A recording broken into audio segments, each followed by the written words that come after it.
Truth here, and as you can see, it's time for another round of pretentious Christian bullshit. So, this is the last story I will probably cover in a long time, unless other people feel free to suggest other internet-based Christian stories for me to cover, in which I will gladly do. So, seeing as this is the last story I will cover in the next little while, which one out of all of the pretentious, messed up Christian stories should I cover? Well, you guys knew this was coming, didn't you? Or at least I did. And what am I talking about? Well, of course I'm talking about the story of an outspoken atheist professor who was shown beyond a doubt that God exists by a young man named Albert Einstein. So you'd think this obviously fictitious story would be easily thrown away like the rest of the Christian crap we'd have to deal with, but no, you'd be wrong. In fact, the funny thing was, this story was actually produced into a short film by someone. And I will link to that in the description, so you can all see that I'm not bullshitting you. Does evil exist? The professor challenged his students with this question. Did God create everything that exists? The student bravely replied, yes, he did. God created everything. The professor asked him. Yes, sir. The professor answered, if God created everything, then God created evil. And since evil exists, then God himself is evil, since he does not do anything to prevent it. The professor was quite pleased with himself and boasted to the students that he had proven once more that the Christian faith was a myth. Another student raised his hand and said, can I ask you a question, Professor? Of course, replied the professor. The student stood up and asked, Professor, does cold exist? What kind of question is this? Of course it exists. Have you never been cold? The student snickered at the young man's question. The young man replied, in fact, sir, cold does not exist. According to the law of physics, what we consider cold is in reality the absence of heat. The student continued, Professor, does darkness exist? The professor responded, of course it does. The student replied, once again, you are wrong, sir. Darkness does not exist either. Darkness is in reality the absence of light. Light we can see, but not darkness. Finally, the young man asked the professor, Sir, does evil exist? Now uncertain, the professor responded, of course, as I have already said, we see it every day. It is in the daily example of man's inhumanity to man. These manifestations are nothing else but evil. To this the student replied, evil does not exist, sir, or at least it does not exist unto itself. Evil is simply the absence of God. It is just like the darkness and cold, a word that man has created to describe the absence of God. God did not create evil. Evil is not like faith or love that exists just as light and heat. Evil is the result of what happens when man does not have God's love present in his heart. The professor sat down. The young man's name was Albert Einstein. Let's start with the base information we're given in the story, which is none. Yep, that's right, folks.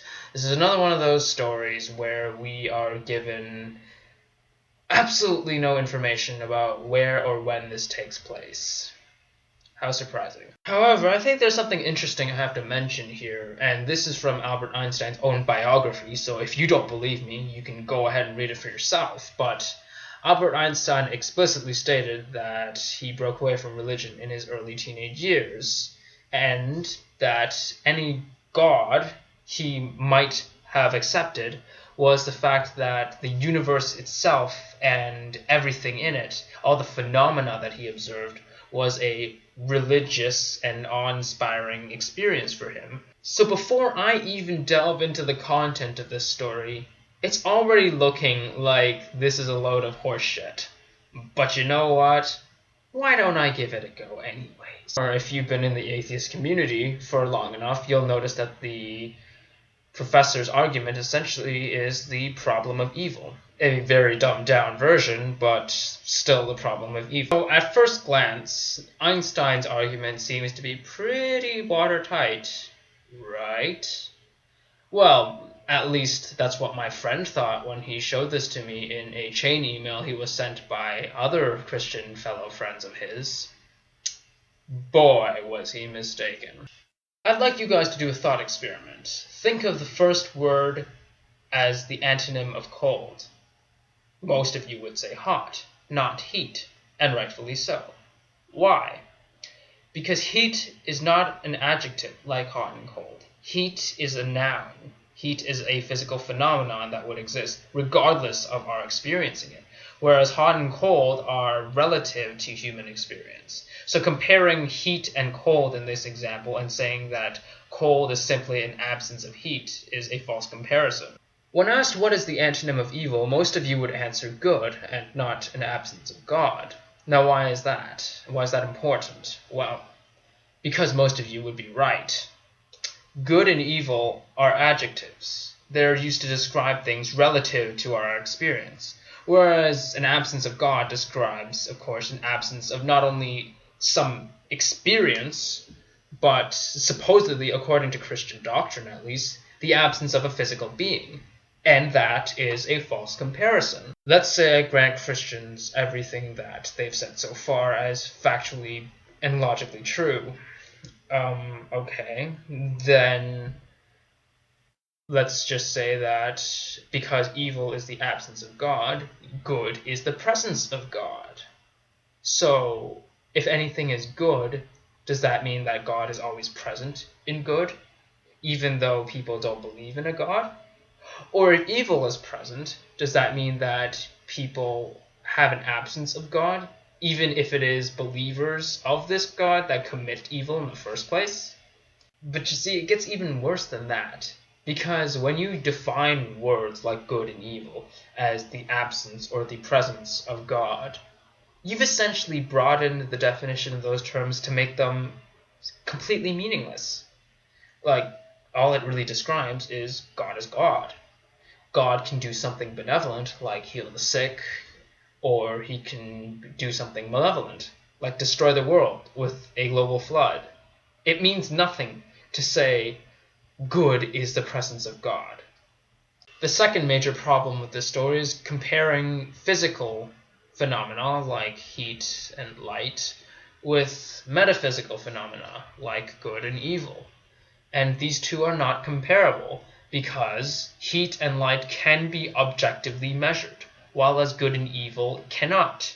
They are measured subjectively and through human experience.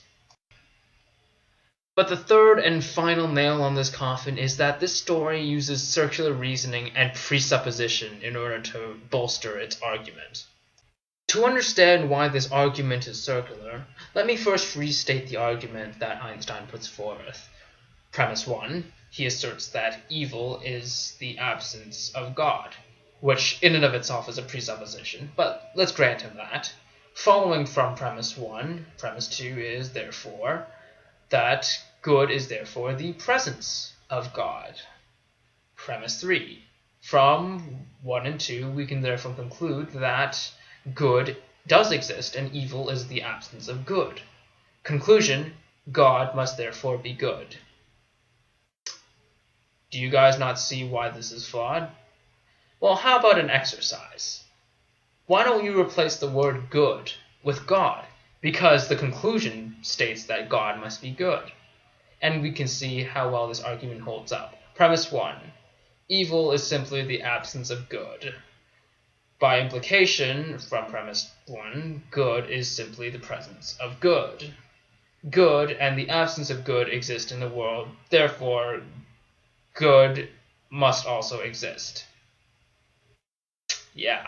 But at the end of the day, what does the story even do? It doesn't prove that the Judeo-Christian God even exists. All it shows is that in some universe, it might be possible, logically speaking, for evil and God to coexist. That doesn't mean that God actually exists. So, really, I don't know what Christians are trying to get at with this story. It's a failed attempt to answer the problem of evil, and even if it did properly answer the problem of evil, it doesn't prove that a God exists. So at the end of the story, we are left wondering why Albert Einstein's name was even used, considering how his beliefs and the students are nowhere near similar, and how I highly doubt Albert Einstein would be dumb enough to engage in these logical contradictions and semantical merry-go-rounds and circular reasoning with presupposition in this argument for a God that he never even really believed in the first place. The only answer I can think of that makes sense is that his name was used to bolster the story's credibility. It's a rather feeble and pathetic attempt, in my opinion, and I think it honestly makes sense, though, because it's the last-ditch attempt of a theist to say, hey, if you don't believe in our shit logic, well, Albert Einstein was the one who made this stuff up, and he was smarter than you, so you should believe it too. Anyways, thank you all for sticking with me. I know this was the longest story I've covered yet, but if you guys sat through it all, I thank you once again, and may the truth always be heard.